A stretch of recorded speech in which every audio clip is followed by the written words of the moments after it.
Pourquoi l'argent existe? Depuis l'aube de l'humanité, une question fondamentale se pose.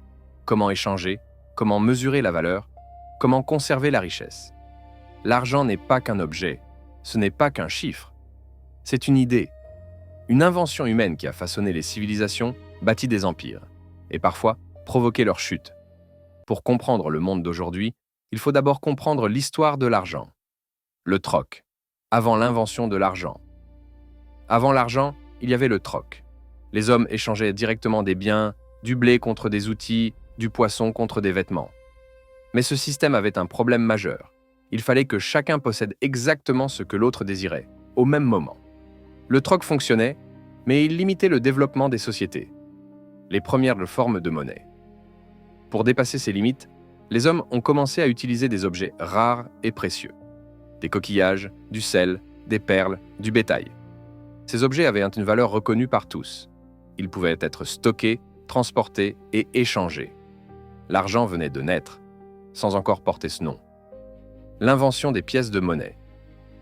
Vers le 7e siècle avant notre ère, en Lydie, apparaît une révolution. Les premières pièces de monnaie métallique. En or, en argent, en bronze. Elles portent un symbole officiel, une garantie de valeur.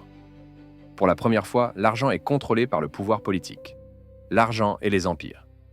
Les grands empires comprennent rapidement le pouvoir de la monnaie. Rome, la Chine, la Perse. L'argent permet de lever des impôts, payer les armées, administrer de vastes territoires.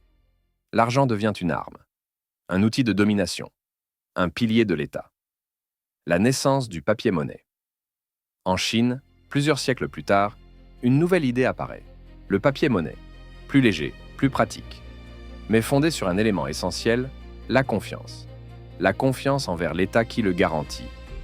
L'Europe adoptera cette idée bien plus tard, avec prudence. Les banques et la dette.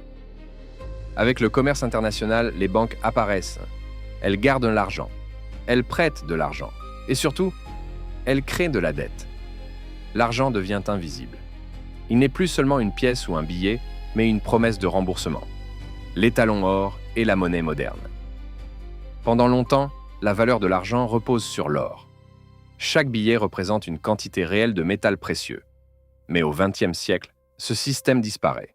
L'argent devient une monnaie fiduciaire. Il n'a de valeur que parce que nous y croyons. L'argent numérique. Aujourd'hui, la majorité de l'argent n'existe plus physiquement. Il circule sous forme de chiffres, sur des écrans, dans des bases de données. Une simple pression sur un bouton déplace des millions. L'argent est devenu instantané, invisible, global.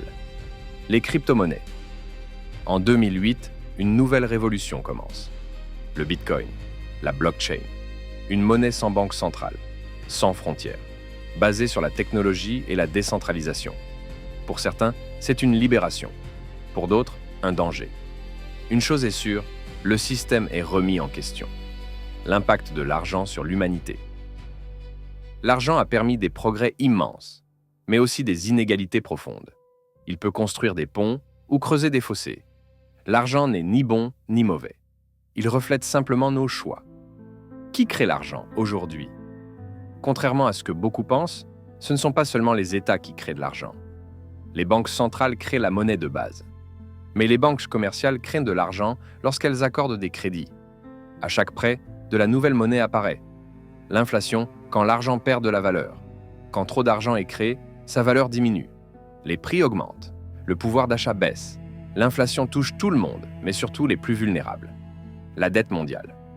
Aujourd'hui, le monde vit à crédit. États, entreprises, individus. Une immense partie de l'argent mondial existe uniquement parce qu'une dette existe en face.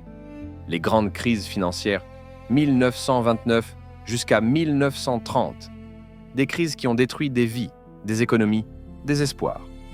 Elles rappellent une vérité simple, l'argent est un outil puissant, mais instable. Argent, pouvoir et contrôle. Contrôler la monnaie, c'est contrôler les sociétés. Sanctions économiques. Pression financière. Dépendance monétaire. L'argent est aussi une arme géopolitique. Le futur proche de l'argent, monnaies numériques des banques centrales, disparition du cash, paiement biométrique. Le futur de l'argent pose une question essentielle. Plus de liberté ou plus de contrôle? Conclusion. L'avenir de l'argent. Depuis le troc jusqu'aux monnaies numériques, l'argent n'a cessé d'évoluer. Comprendre l'argent, c'est comprendre notre monde. Et peut-être mieux choisir son avenir.